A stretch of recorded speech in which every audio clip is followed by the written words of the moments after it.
પશ્ચિમ કચ્છમાં ખનીજ ચોરી સામે ફ્લાઇંગ સ્ક્વોડ અને એલસીબીની તવાઈ જારી રહી છે। સ્ક્વોડે ખાવડાના જામકુનરિયાના નદીમાંથી રેતી ભરેલા 2 ટેમ્પર અને એસ્કેવેટર જપ્ત કર્યા છે, તો બીજી બાજુ મુન્દ્રાના બરાયાની નદીમાંથી લીઝ બહાર ખનન કરીને રેતી ચોરી બદલ એક એક્સ્કેવેટર અને ડમ્પર કબજે કરવામાં આવ્યા છે।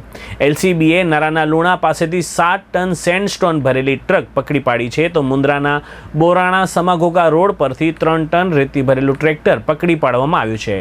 મદદનીશ નિયામક ફ્લાઇંગ સ્ક્વોડ કચ્છની તપાસ ટીમ દ્વારા ભુજ તાલુકાના જામકુનરિયા ગામે આવેલ નદી વિસ્તારમાં પ્રાઇવેટ વાહનમાં આકસ્મિક ચેકિંગ હાથ ધરવામાં આવ્યું હતું અને સાદી રેતી ખનીજનું ગેરકાયદે ખનન કરવા બદલ એક એક્સ્કેવેટર મશીન તથા 2 ડમ્પરમાં સાદી રેતી ખનીજ ભરેલ હાલતમાં સીઝ કરવામાં આવ્યા છે તથા બંને વાહનોને ખાવડા પોલીસ સ્ટેશન ખાતે કસ્ટડીમાં રાખવામાં આવ્યા છે।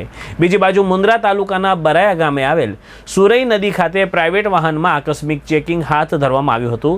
સાદી રેતી ખનીજની લીજ વિસ્તારમાં બહારથી સાદી રેતી ખનીજનું ગેરકાયદે ખનન કરવા બદલ એક એક્સ્કેવેટર મશીન તથા એક ડમ્પરમાં સાદી રેતી ખનીજ ભરેલ હાલતમાં સીઝ કરવામાં આવ્યું છે।